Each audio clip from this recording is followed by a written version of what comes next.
Bismillahirrahmanirrahim. Assalamualaikum warahmatullahi wabarakatuh.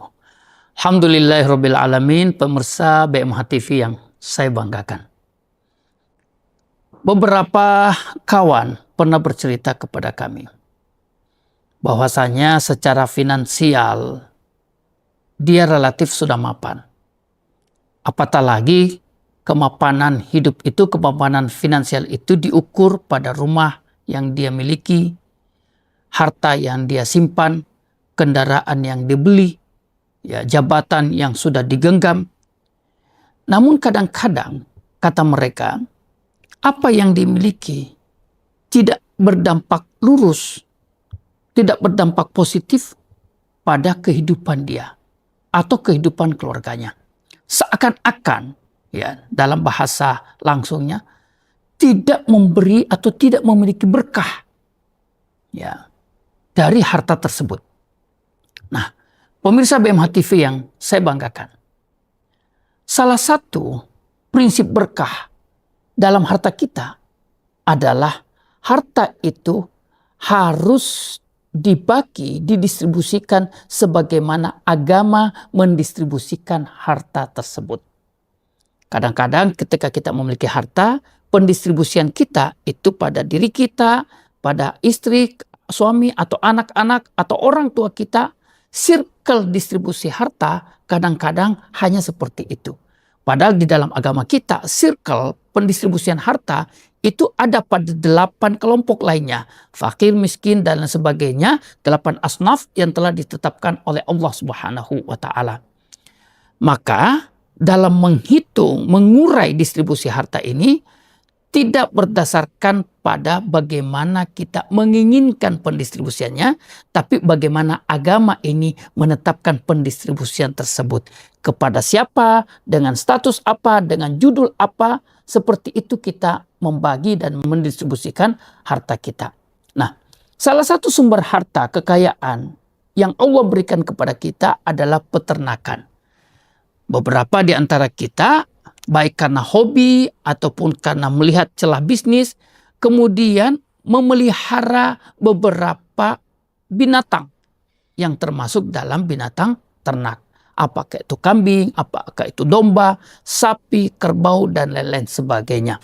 Nah, pemirsa BMH TV yang saya banggakan, secara khusus memelihara binatang ternak seperti kambing, ya, seperti domba, yang itu kadang-kadang diniatkan untuk bisnis. Semisal bisnis akikah. Ya.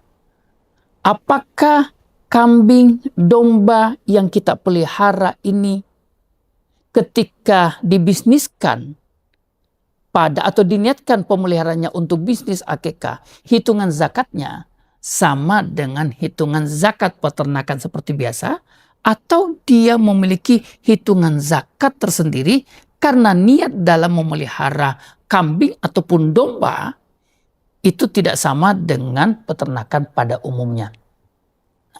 Pemirsa BMH TV yang saya banggakan, secara umum peternakan, ya, memang ada namanya zakat peternakan. Dan itu memiliki hitung-hitungan zakat tersendiri. Kambing memiliki hitungan zakat tersendiri, sapi memiliki hitungan zakat tersendiri, dan lain sebagainya.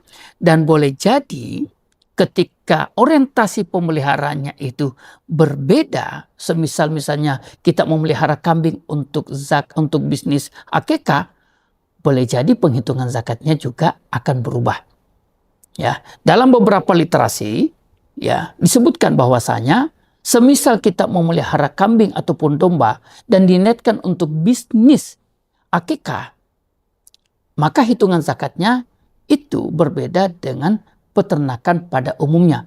Kalau kambing misalnya, ya, ketika kita ternak, ya, sebagaimana umumnya, maka zakatnya itu nisabnya itu adalah 40 ekor kambing. Lalu kemudian kita keluarkan 1 ekor zakatnya.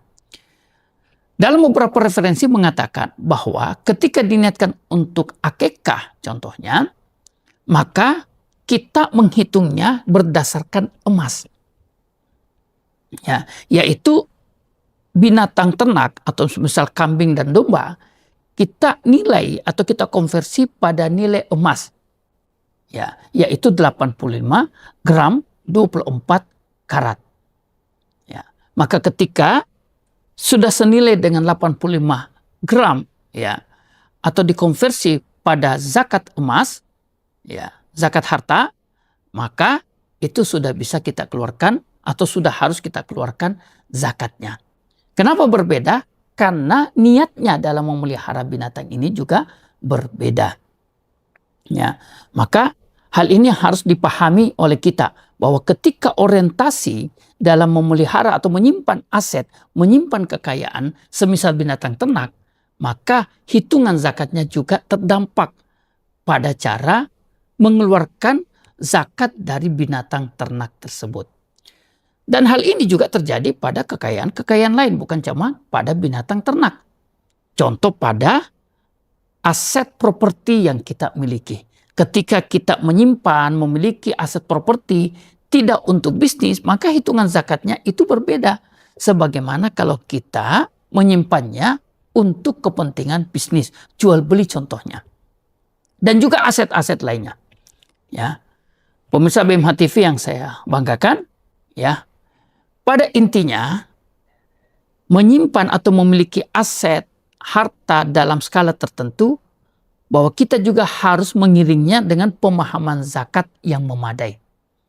Ya, banyak di antara kita yang memiliki aset, ya, memiliki bisnis, namun tidak memahami apa yang menjadi kewajiban dari bisnis-bisnis yang dia jalankan tersebut. Dampaknya adalah banyak kewajiban zakatnya yang tidak tertunaikan secara proporsional. Baik karena kelebihan atau kurang dari apa yang harus dia keluarkan. Maka di bulan suci Ramadan ini kita sambut, kita jalani, ya, dengan komitmen bahwasanya harta yang kita miliki, bisnis yang kita jalankan, kekayaan yang kita miliki berjalan seiring dengan pemahaman zakat yang juga memadai agar kiranya cara mengeluarkannya bisa berjalan secara proporsional, tidak berlebih dan tidak dikurangi, agar supaya prinsip rahmat, prinsip rezeki yang Allah Subhanahu wa taala berikan kepada kita itu tetap terjaga seiring dengan pemahaman zakat, seiring dengan pemahaman sedekah yang proporsional, yang seimbang, yang mengiring dari kepemilikan harta-harta tersebut. Wallahu ta'ala a'lam. Mohon maaf. Assalamualaikum warahmatullahi wabarakatuh.